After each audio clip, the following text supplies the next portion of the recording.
Olá, pessoal. Estamos aqui agora para discutir vantagens e desvantagens da inserção e do aumento do volume de ordens dos HFTs nos diferentes mercados mundiais. Esse é um tema muito controverso, ele não é novo, desde que os algoritmos entraram no mercado, as pessoas se preocupam com a influência desses algoritmos, como que eles são capazes de movimentar preço, como eles são capazes de nos ajudar, inclusive. Então, existem argumentos para ambos os lados, tá? Eu vou, então, falar basicamente de vantagens e desvantagens para a economia de maneira geral, tá?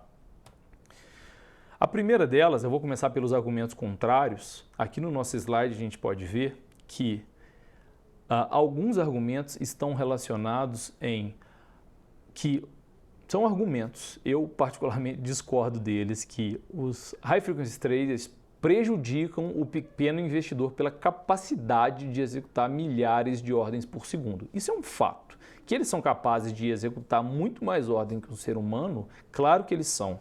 Que eles são capazes de executar muito mais ordens do que algoritmos em baixa frequência, eles também são. E eles são capazes de atuar em dezenas de bolsas, quiçá centenas de bolsas simultaneamente, espalhadas pelo mundo, criptomoedas, ele pode estar lendo notícia em tempo real. Isso é uma vantagem para eles, mas não necessariamente prejudica o pequeno investidor. Tá? O pequeno investidor, na verdade, ainda só cresce no Brasil, a gente ainda continua tendo, não só no Brasil, como no mundo todo, e a gente ainda continua tendo muitos analistas trabalhando na área. E esse argumento depois ele é contraposto também por algumas vantagens do HFT. Não é porque o HFT consegue colocar milhares de ordens no mercado por segundo que ele é predatório para o mercado. Algumas estratégias são predatórias e discutiremos elas mais à frente, tá? Mas não está relacionado à quantidade de ordens, necessariamente a quantidade de ordens que ele é capaz de colocar por segundo. Só se isso for feito com má fé, e lá na frente a gente vai ver que isso pode acontecer, só que pessoas são presas por isso e multadas também, tá? Um segundo argumento que as pessoas colocam é que os modelos matemáticos, inteligência artificial e tudo mais, elas, dado que implantadas, elas podem substituir ou reduzir a quantidade de analistas nos processos de tomada de decisão, tá? Reduzindo aí a decisão humana em toda essa equação. Muita gente argumenta que o flash crash que ocorreu em 2010 no mercado americano, quando ele caiu 10% em muito pouco tempo e recuperou o valor também em muito pouco tempo, foi ocasionado por high frequency traders. Então a gente tem uma grande quantidade de estudos falando que aquilo foi de responsabilidade dos robôs, você tem outra quantidade falando que na verdade os robôs ajudaram na recuperação do preço. Enfim, isso é muito discutível e, de fato, precisa ser discutido, né? Qual é a real influência de competir com os robôs, principalmente a alta frequência, com aqueles que conseguem colocar muito mais ordem que um ser humano ou que um algoritmo de baixa frequência poderia? A gente tem algumas vantagens muito claras e também as discutiremos. Mas antes de passar para as vantagens, eu vou falar aqui de um argumento que esse eu acho muito bom, diferentemente dos dois anteriores. Esse argumento que está aqui na nossa tela agora, ele critica quanto à liquidez, tá? Ele fala que os HFTs podem fornecer uma falsa liquidez no mercado. Então ele pode inserir uma ordem ali com um volume muito grande, dado que ele tem a margem para isso, e o preço acaba se movimentando porque as pessoas acreditam que tem um suporte ali. Os algoritmos também acreditam que tem um suporte ali e o HFT vai lá e cancela aquilo antes que o preço chegue naquele valor. Só que eu ressalto que essa técnica não é nova. Antes dos algoritmos atuarem no mercado, as pessoas também faziam isso, né? Então, se os algoritmos estão fazendo isso de maneira predatória, é porque pessoas programaram eles para fazer isso. E elas são multadas e presas com essa prática. Então, É muito importante que tenhamos órgãos reguladores, aqui no Brasil nós temos nossa CVM, no exterior nós temos a SEC, por exemplo.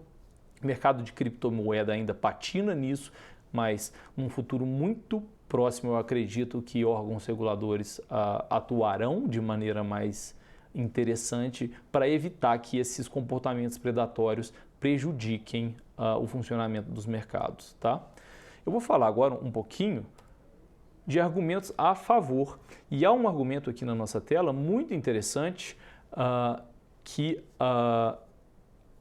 é justamente o oposto da falsa liquidez, é a real liquidez.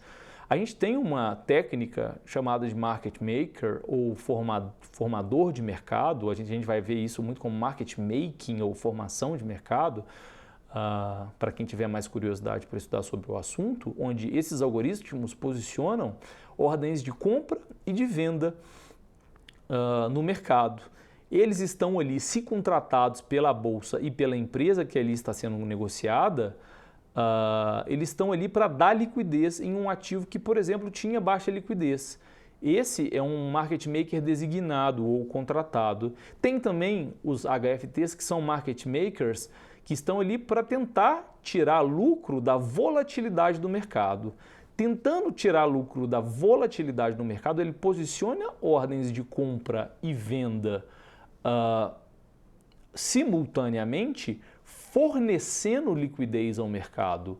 Esse fornecimento de liquidez ao mercado traz a nossa próxima vantagem. Então, um argumento é, dado que formadores de mercado posicionam ordens de compra e de venda em grandes volumes, sendo eles designados ou não, nos livros de ofertas de diferentes ativos, tem o próximo argumento, que dado que você aumenta a liquidez, você naturalmente diminui a volatilidade e também, até muito em função dos designados, você diminui o que a gente chama de bid-ask spread, que é a diferença basicamente entre o melhor preço de venda para o melhor preço de compra naquele instante. Se você tem uma diferença muito pequena entre o preço de venda e o preço de compra, seja ela, por exemplo, do menor TIC naquele ativo, por exemplo, olhando para o mercado futuro brasileiro, 5 pontos no mini índice, ou olhando para no mercado à vista, 1 centavo na ação da Petrobras, se eles estão ali posicionados num grande volume e isso é feito em HFT, você dificulta com que haja uma alta volatilidade nesse mercado. E isso é importante para o investidor, porque se aquele ativo oscila demais, coloca o investidor em risco. Então, eu enfatizo aqui as vantagens dos high frequency trading atuar no mercado. Há também, por exemplo, arbitragem estatística, que aqui não está explicado, mas está explicado no material que a SmartBot preparou para vocês, no livro texto, sobre a questão da arbitragem, como que a arbitragem ajuda a equiparar os mercados, né? A gente vai falar de arbitragem aqui como estratégia também, a gente volta a falar nesse assunto. Então, esses são alguns argumentos a favor e contra os high frequency traders, tá? Só que o fato é que eles aumentaram muito o volume de negociação, muito a quantidade de ofertas no mercado e em muitos mercados eles já ultrapassam não só os high frequency traders, mas juntando os algoritmos aí de maneira geral, eles ultrapassam 60% do volume total de ordens dentro dos grandes mercados. É isso, pessoal. Obrigado.